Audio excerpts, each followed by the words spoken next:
भक्तजनों, माताओं, बहनों, सादर जय श्री कृष्ण। हमारे YouTube चैनल में आप सभी का बहुत बहुत स्वागत है। मैं हूं आपके साथ आचार्य धर्मेंद्र शास्त्री। आज हम आपको नाग पंचमी की दिव्य और ज्ञानमयी कथा सुनाने जा रहे हैं। इस कथा को आप अंत तक जरूर सुनिएगा और अधिक से अधिक लोगों तक पहुंचाने का प्रयास भी कीजिएगा। नाग पंचमी जो कि श्रावण माह के शुक्ल पक्ष की पंचमी तिथि को मनाई जाती है और इस दिन नाग देवता का विशेष पूजन अर्चन किया जाता है तथा घर में सुख शांति समृद्धि के लिए उपाय भी किए जाते हैं। काल सर्प दोष से शांति के लिए भी इस दिन उपाय किए जाते हैं। तो सबसे पहले आपको और आपके पूरे परिवार को नाग पंचमी महापर्व की बहुत बहुत शुभकामनाएं और बधाइयां। भगवान नाग देवता का भरपूर आशीर्वाद आपके जीवन पर सदैव बना रहे। आप सभी सुखी रहें, स्वस्थ रहें, व्यस्त रहें और मस्त रहें। अब हम आपको नाग पंचमी की कथा सुनाने जा रहे हैं। बोलिए नागराज भगवान की जय, भोलेश्वर भगवान की जय, महाकाल राजा की जय। गुरुर्ब्रह्मा गुरुर्विष्णु गुरुर्देवो महेश्वरा, गुरुः साक्षात् परब्रह्म तस्मै श्री गुरुवे नमः। श्री अखंड मंडलाकारं व्याप्तं येन चराचरं तत्पदं दर्शितं येन तस्मै श्री गुरुवे नमः। चंद्रोद्भासितमूर्धजं सुरपतिं पीयूषपात्रं महत् दस्ताब्जेन दधन्सु दिव्यममलं हास्यास्य पंकेरुहं। सूर्येन्द्वग्निविलोचनं करतले पाशाक्षसूत्रांकुशां भोजं बिभ्रतमक्षयं पशुपतिं मृत्युंजयं तं स्मरे। मृत्युंजय महारुद्र त्राहि मां शरणागतं, जन्म मृत्यु जरा व्याधि पीड़ितं कर्म बंधनैः। नभोस्तु सर्पेभ्यो जयके च पृथिवी मनो जयंतरिक्ष जयति वितेभ्यः सर्पेभ्यो नमो नमः। बोलिए नागराज भगवान की जय, नागचंद्रेश्वर भगवान की जय, महाकाल राजा की जय। श्रावण माह के शुक्ल पक्ष की पंचमी तिथि को भगवान नाग देवता का विशेष पूजन अर्चन किया जाता है। पौराणिक कथा के अनुसार एक बार मात्र श्राप से नाग लोक जलने लगा। तब नागों की दाह पीड़ा यानी उनकी जलन श्रावण माह के शुक्ल पक्ष की पंचमी के दिन ही समाप्त हुई थी और इस कारण नाग पंचमी का पर्व लोक विख्यात हो गया। यह त्योहार सांप या नाग की सफेद कमल से पूजा करके मनाया जाता है। सामान्यतः लोग मिट्टी से विभिन्न आकार के सांप बनाते हैं तथा उसमें विभिन्न रंगों से सजाते हैं। मिट्टी से बने सांप की मूर्ति को किसी मंच पर रखा जाता है तथा उनके ऊपर दूध अर्पित किया जाता है। कई प्रदेशों में अलग अलग भागों में नाग देवता का अलग अलग प्रकार से पूजन किया जाता है। सभी अपनी अपनी आस्था तथा परंपरा के अनुसार नाग पंचमी के दिन नाग देवता का पूजन करते हैं। जहां पर नाग देवता के स्थायी मंदिर है वहां पर उनकी पूजा बड़े ही धूमधाम के साथ में की जाती है। यह दिन सपेरों के लिए विशेष महत्व होता है। उन्हें दूध और पैसों का दान दिया जाता है। इन दिनों मिट्टी की खुदाई पूरी तरह प्रतिबंधित होती है। गरुड़ पुराण के अनुसार घर के प्रवेश द्वार पर नाग का चित्र बनाया जाता है तथा उनकी पूजा भी की जाती है।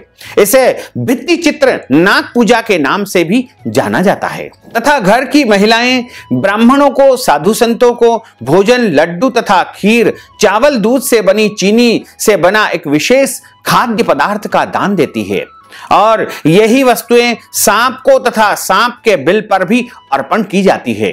नाग पंचमी की पूजा के पीछे कई प्रकार की कथाएं हमारे पुराणों में मिलती है, जिसमें से एक कथा काफी प्रचलित है। एक समय की बात है, एक गांव में एक किसान निवास करता था। वह किसान गांव में खेती बाड़ी का काम किया करता था, जिसके 2 पुत्र तथा 1 पुत्री थी। एक दिन वही किसान अपने खेत में हल जोत रहा था, हल चला रहा था तो हल के उस दांते से जो है सांप के बच्चे के ऊपर गिर गया और सांप के बच्चों की उससे मृत्यु हो गई। और नागिन अपने बच्चों की मौत को देख करके नाग माता को काफी दुख हुआ। नागिन ने अपने बच्चों की मौत का बदला उस किसान से लेने का निर्णय किया।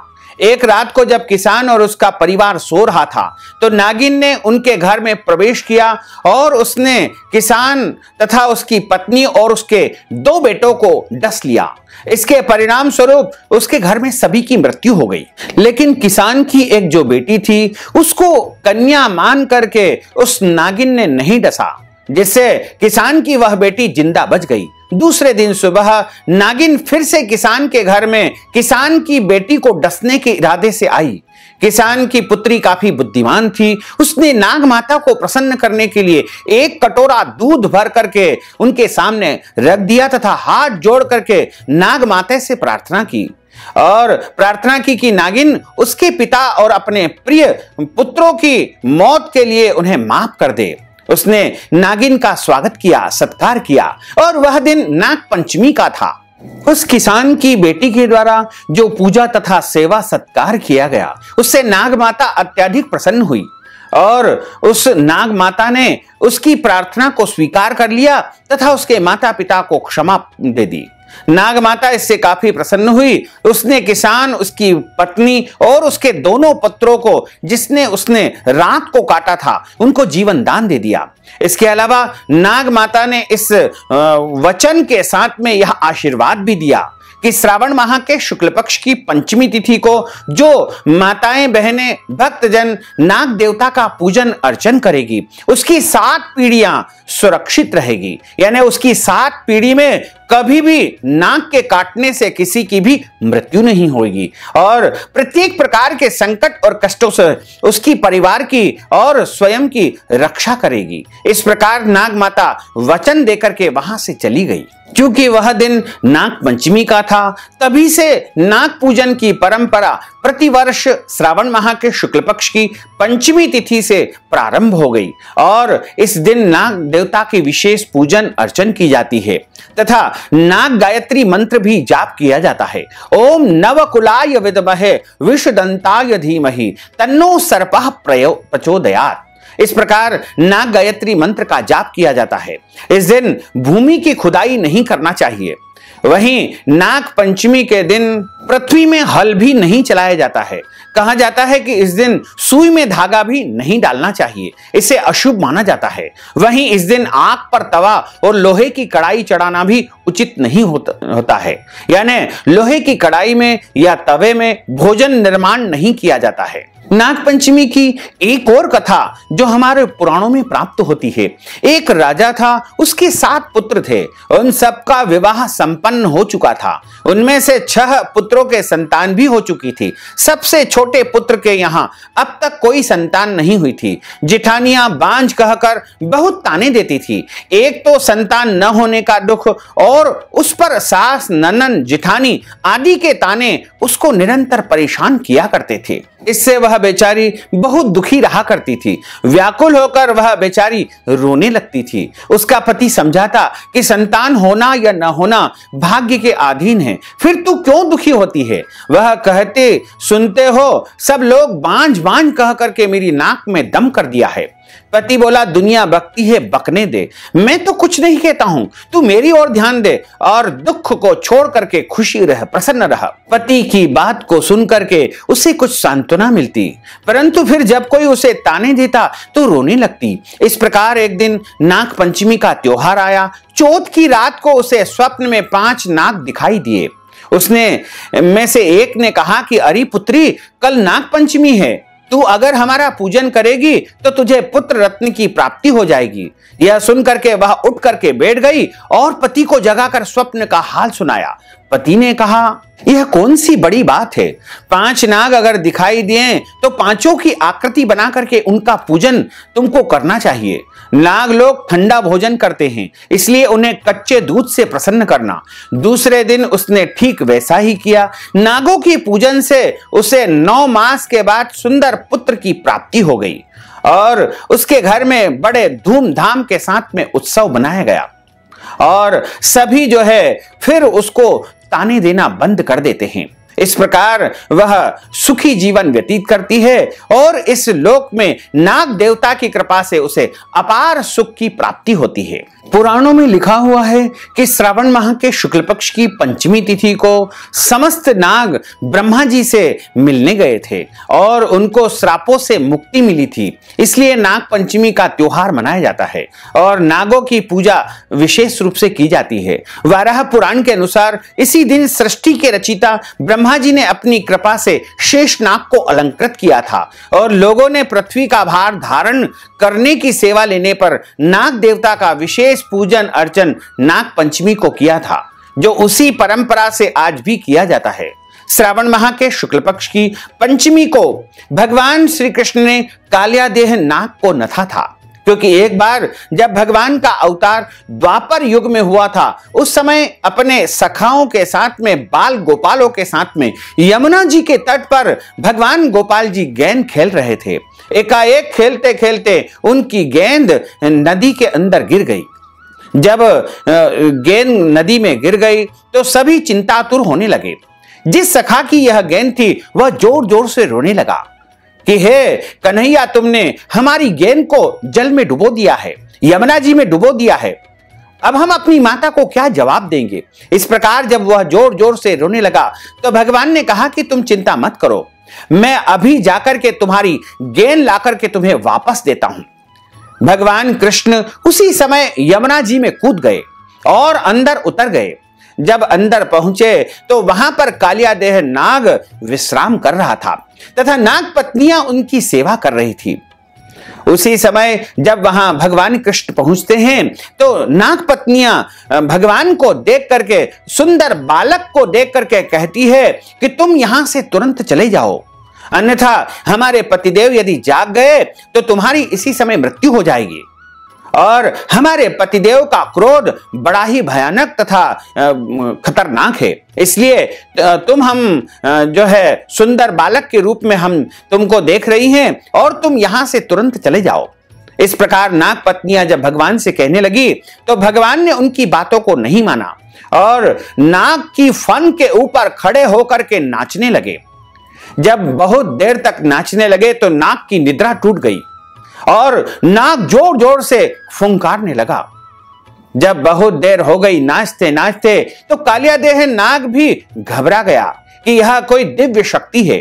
नाग पत्नियां भी समझ गई और नाग पत्नियों ने भगवान से स्तुति की, उनसे प्रार्थना की। तब भगवान ने कहा कि इस स्थान को छोड़ करके तुम अन्यत्र कहीं और चले जाओ, क्योंकि तुम्हारे यहां रहने से इस जल में पूरा विष ही विष घुल चुका है और इस जल को विषमय तुम्हारे कारण होना पड़ा और यहां पर जो भी जीव जंतु जल पीते हैं उनकी इस विष के कारण मृत्यु हो जाती है, इसलिए तुम इसी समय इस स्थान को छोड़ करके यहां से चले जाओ। भगवान का उद्देश्य था कि उस स्थान से कालियादेह नाग को अन्यत्र स्थापित करना। इसी उद्देश्य से भगवान यमुना जी में गए थे।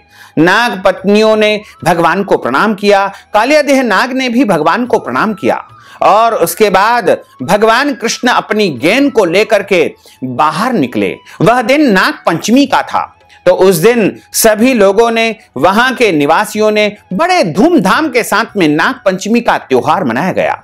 तभी से नाग पंचमी की यह परंपरा निरंतर चली आ रही है। इसके अलावा एक और पौराणिक कथा नाग पंचमी के संदर्भ में आती है कि कुछ जो है जिठानियां और देवरानियां थी और उन जिठानियों के तो भाई थे जो रक्षाबंधन पर आते थे और उनके लिए कपड़े लाते थे, मिठाइयां लाते थे और सभी प्रकार के उपहार उनके लिए लेकर के आते थे।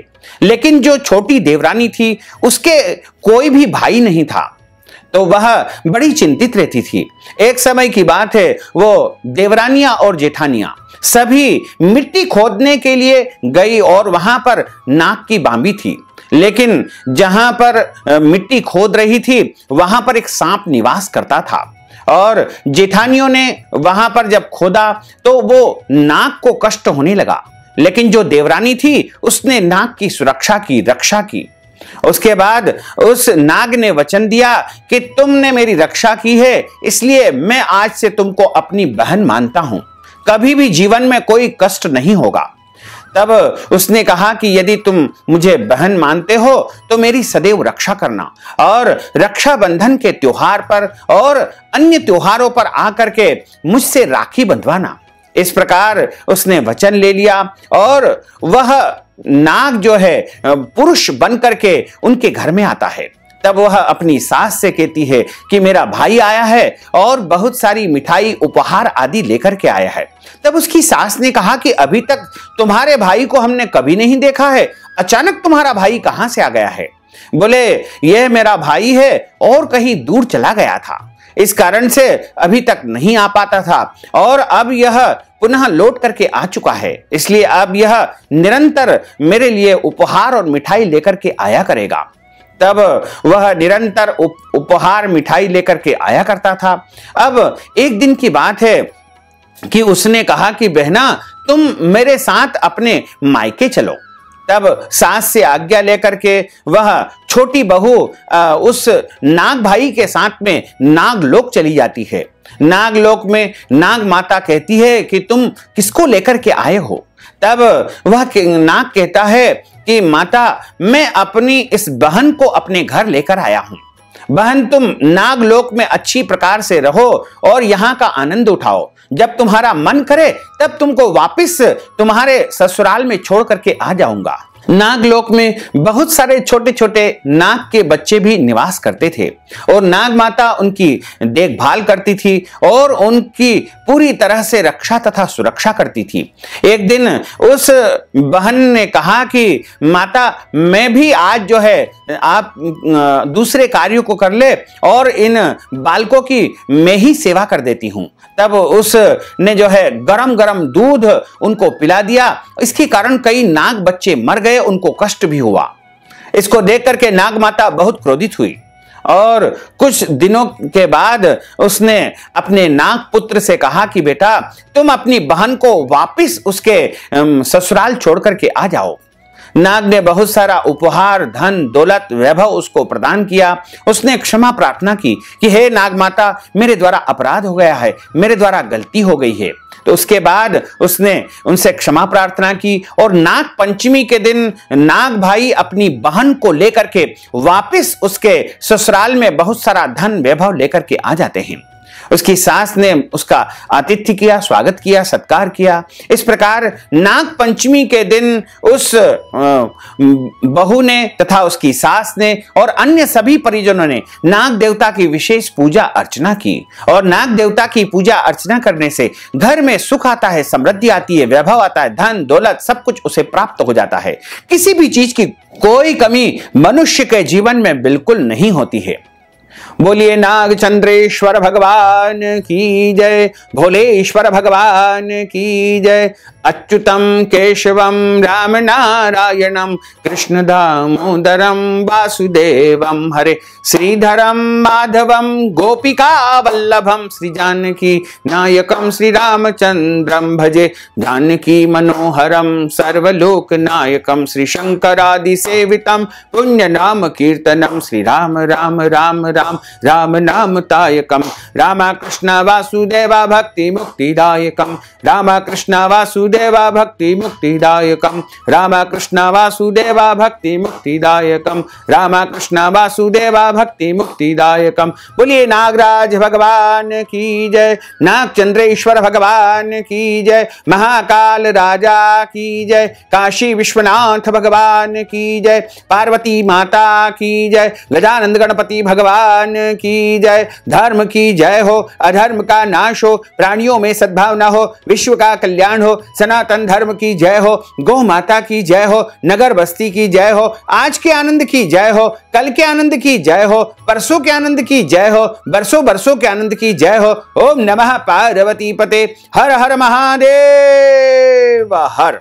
भक्तजनों, माताओं बहनों, अगर आप नाग पंचमी के निमित्त कथा श्रवण की दक्षिणा प्रदान करना चाहते हैं या फिर वस्त्रदान, गौदान, अन्नदान या फिर भोजन के निमित्त आप दान पुण्य करना चाहते हैं या नाग पंचमी के निमित्त कोई भी दान पुण्य आप करना चाहते हैं या फिर काल सर्प दोष की शांति पूजा, रुद्राभिषेक इत्यादि कार्य हमारे माध्यम से यदि आप संपन्न करवाना चाहते हैं तो आप अपना नाम तथा गोत्र हमें भेज करके नगद राशि हमारे पेटीएम के माध्यम से, गूगल पे के माध्यम से, फोन पे के माध्यम से या फिर अकाउंट नंबर के माध्यम से भेज करके नाग पंचमी का पूरा पूरा पुण्य लाभ प्राप्त कर सकते हैं। साथ ही आपसे अनुरोध है कि हमारे इस ज्ञानवर्धक वीडियो को अधिक से अधिक लोगों को शेयर करिएगा, लाइक करिएगा, कमेंट करिएगा और यदि अभी तक आपने सब्सक्राइब नहीं किया तो अभी और इसी समय सब्सक्राइब अवश्य कर लीजिए। आपको और आपके पूरे परिवार को सादर जय श्री कृष्ण, सादर धन्यवाद।